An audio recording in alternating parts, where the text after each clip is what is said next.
Viram que texto interessante, fortalecendo aquela ideia da nossa outra aula, quanto ao uso da energia nuclear, favorecendo a vida humana e ajudando-nos no nosso dia a dia. Veja só, deixa eu te enfatizar um pouco mais essa ideia. Olha que coisa interessante agora. Viram como a medicina cresceu nos últimos anos? Como a gente tem usado a energia nuclear para necessariamente curar e ajudar pessoas que têm muitas das vezes tumores, cânceres, e nem mesmo quanto a isso.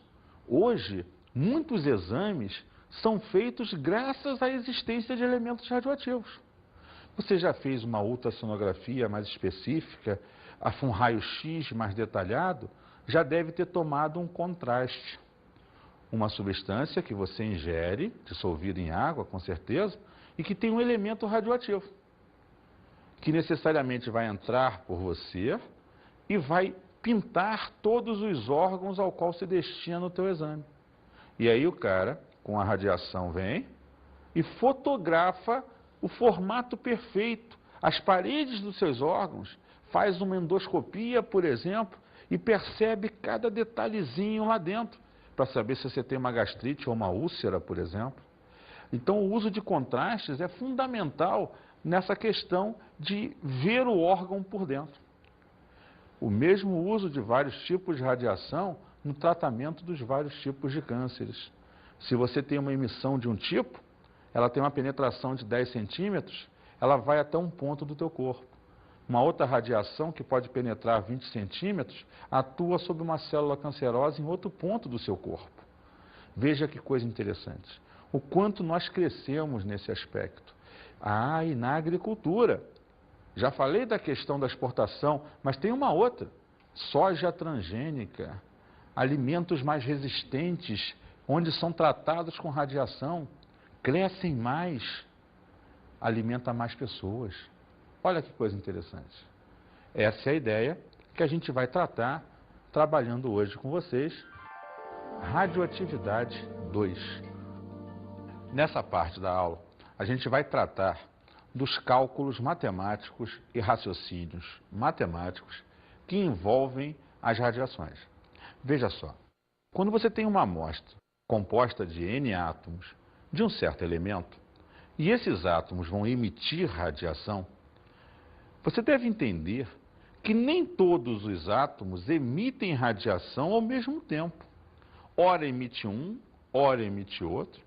Então veja, vai demorar um certo tempo para que o conjunto emita partículas.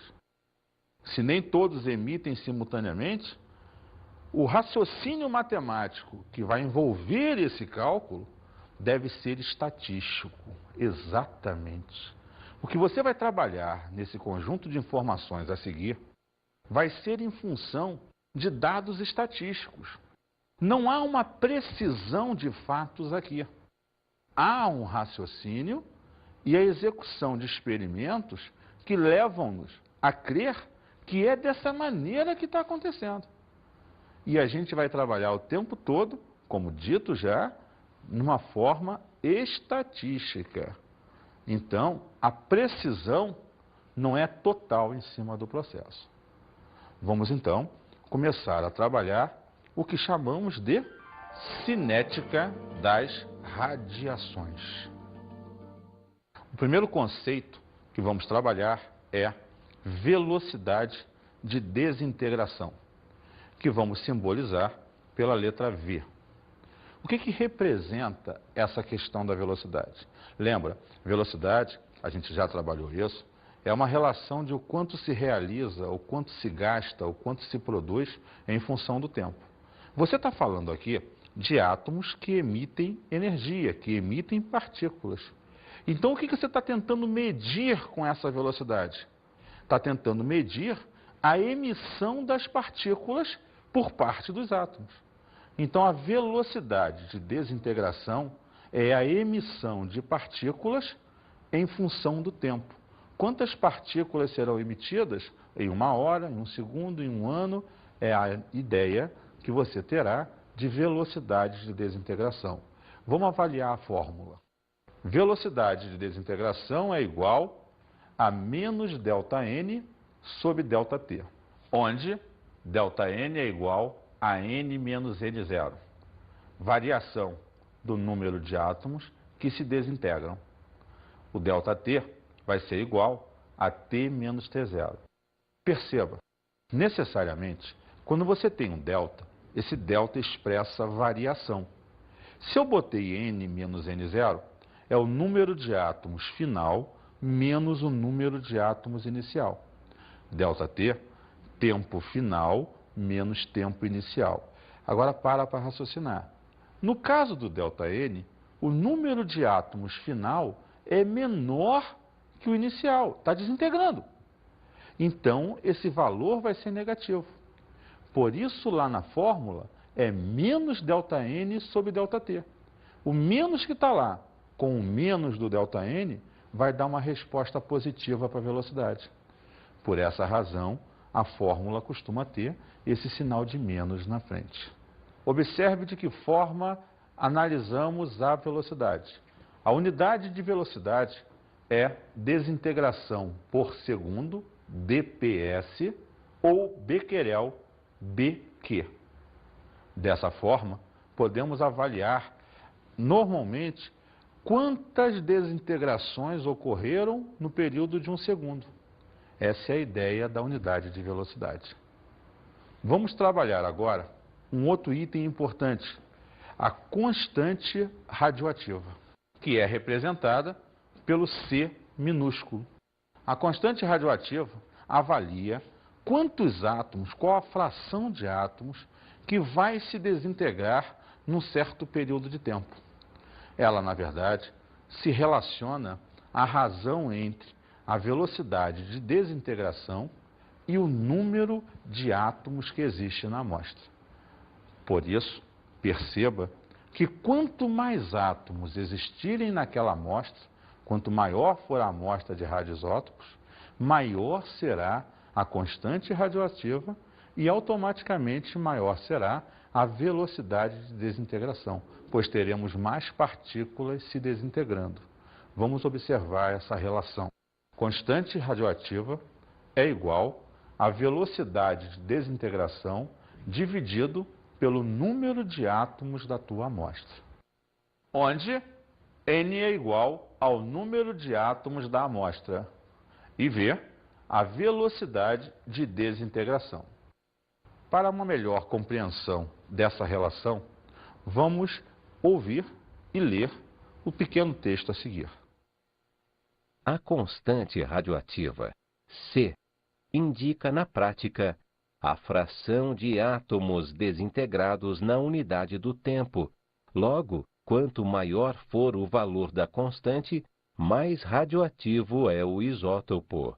Entendeu, então, aquilo que eu já tinha dito? Observe que quanto mais átomos nessa amostra, maior o número de desintegrações vão haver na unidade do tempo. Maior será a velocidade de desintegração e a fração de átomos que sofrerá o processo. Vamos então ver um exemplo. Tório, constante radioativa igual a 1 sobre 2 vezes 10 elevado a 10, ano a menos 1. O que significa isso? Que você, em uma amostra de 2 vezes 10 a 10 átomos, vai ter a cada ano um átomo se desintegrando. Essa é a probabilidade de desintegração dele. Vamos ver um outro. Rádio. Constante radioativa, 1 sobre 2.300 ano a menos 1.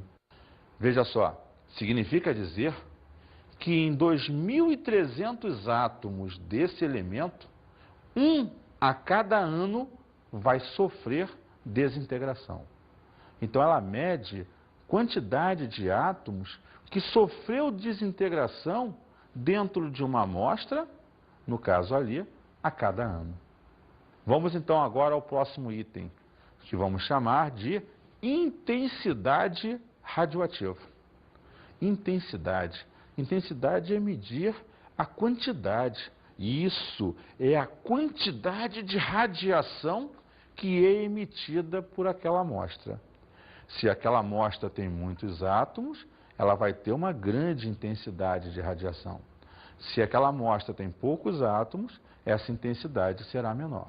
A intensidade é apenas uma relação estatística que demonstra para a gente a quantidade de emissão radioativa que esses átomos da amostra vão ter no processo. Ela tem uma relação direta com a velocidade e a constante, que é a seguinte: intensidade radioativa é igual a constante radioativa vezes o número de átomos da amostra. Como eu te disse, ela depende da quantidade de átomos da amostra.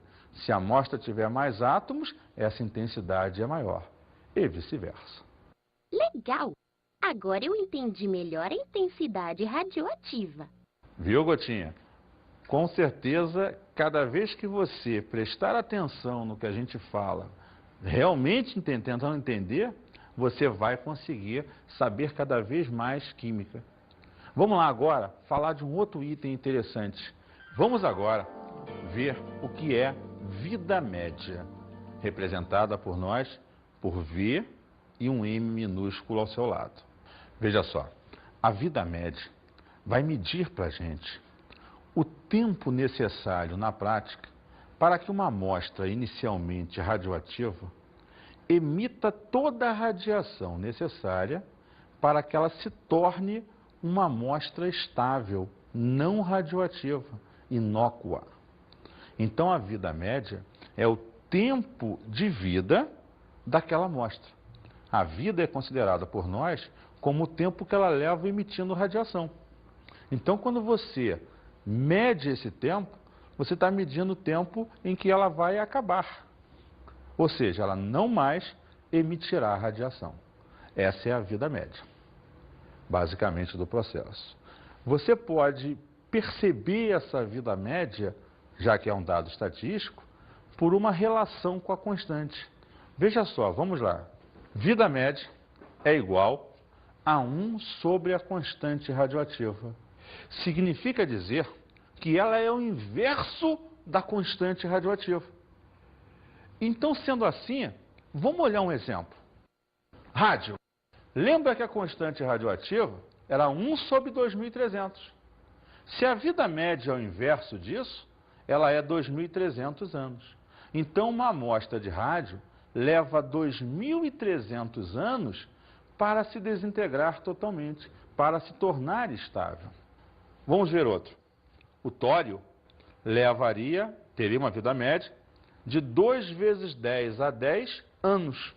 Ou seja, uma amostra de tório levaria esse período de tempo para que desintegrasse toda a sua radioatividade, todas as suas emissões de partículas, e ela se tornasse uma amostra estável, uma amostra onde não haveria mais emissão radioativa. Vamos agora avaliar o período de meia-vida, Pzinho, ou período de semidesintegração. Esse talvez seja o mais importante dos dados que você trabalhou até aqui. Praticamente todos os concursos vestibulares, quando cobram a parte cálculos em radioatividade, ele trabalha com a meia-vida de um elemento. É esse momento agora, a gente vai entrar num aspecto extremamente interessante e importante no processo.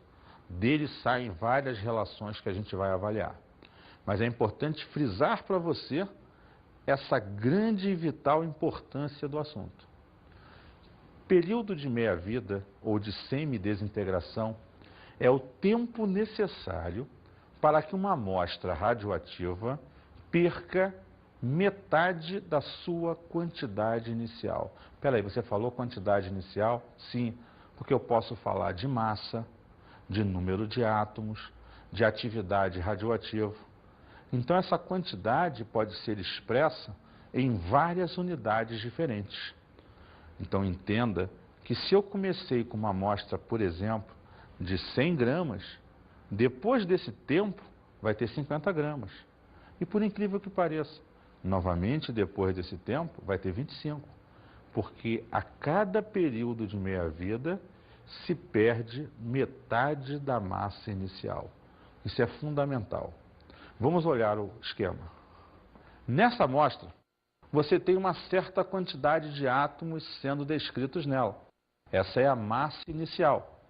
Ni representa o número de átomos inicial.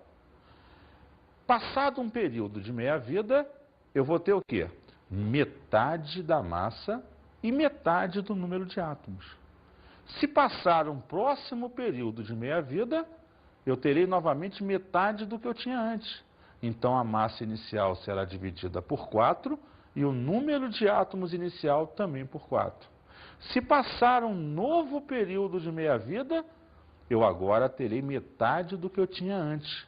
A massa inicial será dividida por 8 e o número de átomos inicial por 8 também.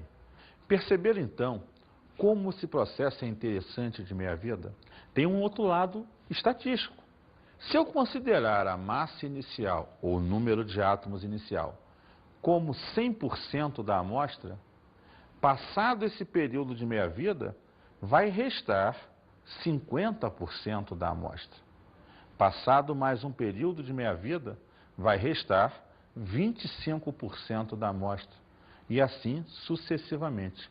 Então veja, eu trabalhei em termos de massa, de átomos, trabalhei em termos percentuais, e você pode então adaptar essa relação a todos os aspectos possíveis. Mais uma coisa interessante, a gente hoje sabe que para uma amostra, relembrando vida média, sair da fase radioativa e chegar à fase estável dela, sem mais emissão de radioatividade, levam cerca de 20 meias-vidas. É necessário passar 20 vezes esse mesmo período de tempo para que uma amostra deixe de ser radioativa. Olha como demora. Porque para pensar numa coisa importante. O carbono 14, que daqui a pouco vamos falar melhor, ele tem uma meia-vida de 5.600 anos. O iodo, 30 segundos. Então, se eu tiver uma amostra de iodo de 100 gramas, em 30 segundos vai ter 50. Mas se eu tiver uma amostra de 100 gramas de carbono 14, só depois de 5.600 anos é que vai ter 50 gramas. Então, quando eu falei lá no início do contraste, que eu uso numa endoscopia, perceba que aquela substância é a base de iodo. Após alguns minutos, não vai existir mais dentro de você. Essa foi uma das grandes vantagens em se utilizar o iodo. Resolve o problema do diagnóstico, do exame, e resolve também o problema de não ter mais dentro de você um elemento radioativo. Olha que coisa interessante. Observe que eu posso expressar o cálculo da massa a qualquer momento da relação através das seguintes fórmulas. N igual a Ni sobre 2 elevado a Tzinho sobre Pzinho. Ou M igual a Mi sobre 2 elevado a Tzinho sobre Pzinho. Onde N é o número de átomos da sua amostra. M é a massa da sua amostra. P é o período de meia-vida que normalmente vem colocado no exercício. Ni é o número de átomos iniciais da sua amostra. Mi é a massa inicial da sua amostra. E T é o tempo decorrido total que vai ser analisado em função do exercício, sempre. Observaram todos os itens apresentados para aquelas fórmulas lá? Veja só, é interessante observar que numa questão ou exercício, basicamente, todos eles, exceto um, vão vir explicitados no texto.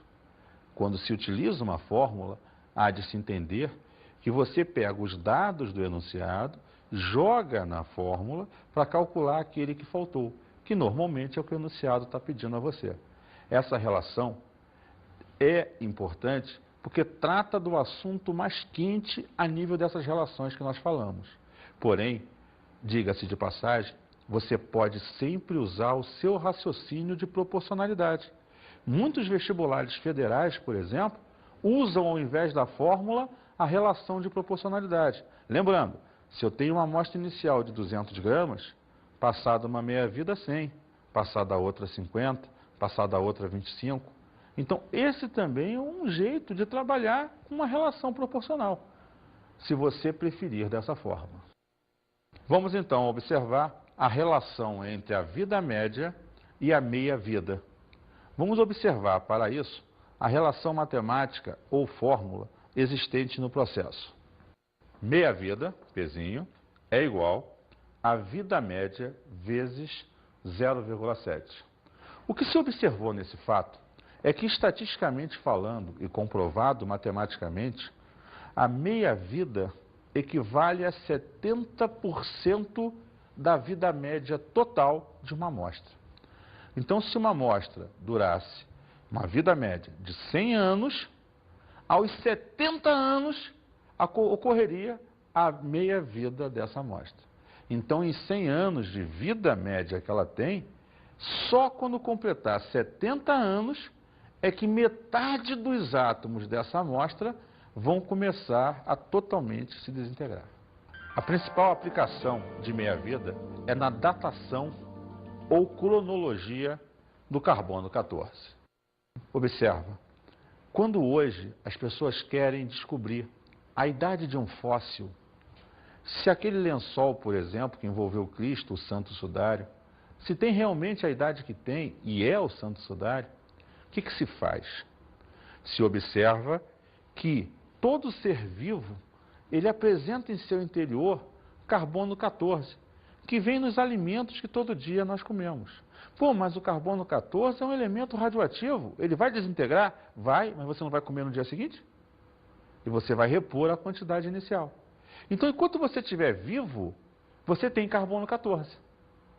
O dia que você morre, você para de comer. Nesse momento, você parou de repor a quantidade de carbono 14 inicial do seu corpo. A partir desse momento, ele começa a desintegrar sem ser mais reposto. Então imagine que um dia, escavando, descobriram um osso seu. Aí vão lá, pegam uma lasquinha e fazem uma análise do quanto existe naquele osso de carbono 14. Você tinha, claro, um dado oficial de quanto teria no início, e aí, quando você descoberto, tem um valor qualquer de massa. Aí, nessa análise, descobriu-se lá que você tem 25% do que deveria existir dentro daquele osso. O que significa? Que se você vivo tinha 100%, passou-se uma meia-vida e restou 50% da massa. Passou uma outra meia-vida e restou 25% da massa. Ou seja, passaram-se 2 meias-vidas do carbono 14. Como eu já tinha dito, se a meia-vida é de 5.600 anos, se passaram 2, você já está morto há 11.200 anos. Olha que emoção! Você já é um fóssil. E dessa forma, você data com uma realidade bastante importante a real idade de um fóssil, de um lençol, de um ser que um dia foi vivo e já faleceu há um bocado de tempo. É dessa forma que a datação do carbono 14 é utilizada nos processos de cálculos de idade aproximado. Vamos observar como esse carbono 14 é feito nas altas atmosferas do nosso planeta. Formação do carbono 14. O nitrogênio existente na atmosfera é atacado por partículas chamadas de nêutron, N01. A partir daí, ele produz, olha a setinha, o carbono 614 e emite um próton que vai se alocar na atmosfera. Então, o nitrogênio da atmosfera se transformou em carbono 14.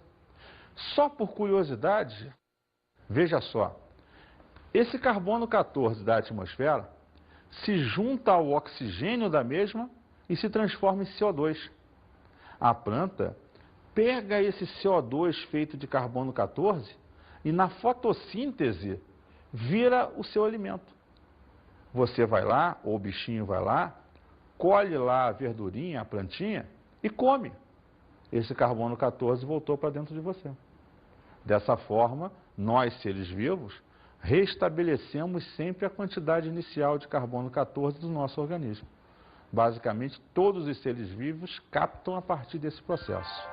Vamos fazer agora alguns exercícios. Vamos lá, o primeiro. A meia-vida do radioisótopo iodo 133 é 20 horas. Considerando uma massa inicial desse isótopo igual a 2 gramas, qual o tempo decorrido para que esta massa reduza sua atividade para 0,25 gramas? Veja só, quando você fala num problema de meia-vida, o mais fácil de trabalhar com isso é a ideia proporcional. Veja, você partiu de 2 gramas, massa inicial do problema, e quer chegar a uma massa restante de 0,25. E ele disse para você lá no início, vamos voltar ao enunciado, qual era a meia-vida do iodo. A meia-vida, então, é 20 horas. Sendo assim, repara, eu tinha inicialmente 2 gramas. Após 20 horas, passei a ter 1 grama, a metade. Após 20 horas, passei a ter meio grama, a metade. Após 20 horas, 0,25 gramas. Ou seja, passaram 3 meias-vidas desse processo. Então, se passou 20 mais 20 mais 20. Observaram? 60 horas. Viu como é tranquilo? Vamos fazer um segundo exercício. O contador Geiger é um aparelho que é usado para saber o nível D. O Geiger e o Miller produziram um aparelho que, através da ionização, gerava elétrons e media o quê? O índice de radiação, ou nível de radiação. Então, ele está associado à ideia de quê? Radioatividade. Vamos olhar as opções. Letra A, radioatividade. Letra B, molaridade. Letra C, acidez. Letra D, pressão. Letra E, temperatura. Óbvio que você já percebeu que a resposta correta está na letra A, que é radioatividade. Vamos pegar aí mais um exercíciozinho para fazer. Vem comigo. O iodo 125, variedade radioativa do iodo com aplicações medicinais, tem meia-vida de 60 dias. Quantos gramas de iodo 125 irão restar após 6 meses, a partir de uma amostra contendo 2 gramas do radioisótopo? Letra A, 1,50. Letra B, 0,75. Letra C, 0,66. Letra D, 0,25. Letra E, 0,10. Vamos então perceber os dados que ele me deu. Primeiro, ele disse que a meia-vida do iodo era de 60 dias. 60 dias equivalem a 2 meses. E ele me disse que a amostra inicial tinha 2 gramas. Então vamos lá. 2 gramas, 60 dias depois ou 2 meses, vai restar 1 grama. 60 dias ou 2 meses depois, meio grama. 60 dias ou 2 meses depois, 0,25 gramas. Passados os 6 meses, restarão 0,25 gramas de massa naquela amostra. Letra D, 0,25. Gostaram do nosso tema de hoje? Beleza. Vamos agora a algumas dicas de estudo.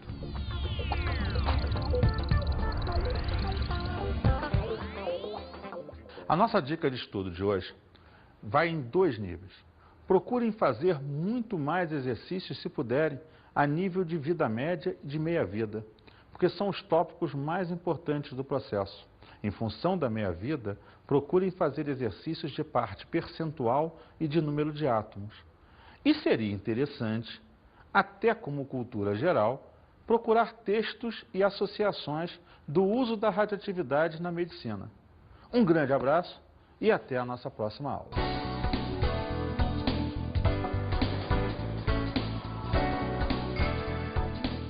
Na aula de hoje estudamos a radioatividade 2.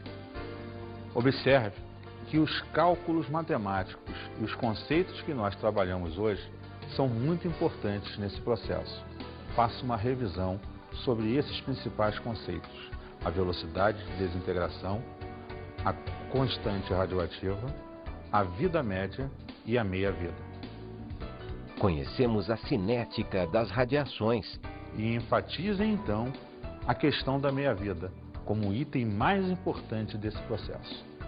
Aprendemos a datação ou cronologia. Veja a importância desse tópico em avaliar a idade dos fósseis e dos objetos. Bons estudos!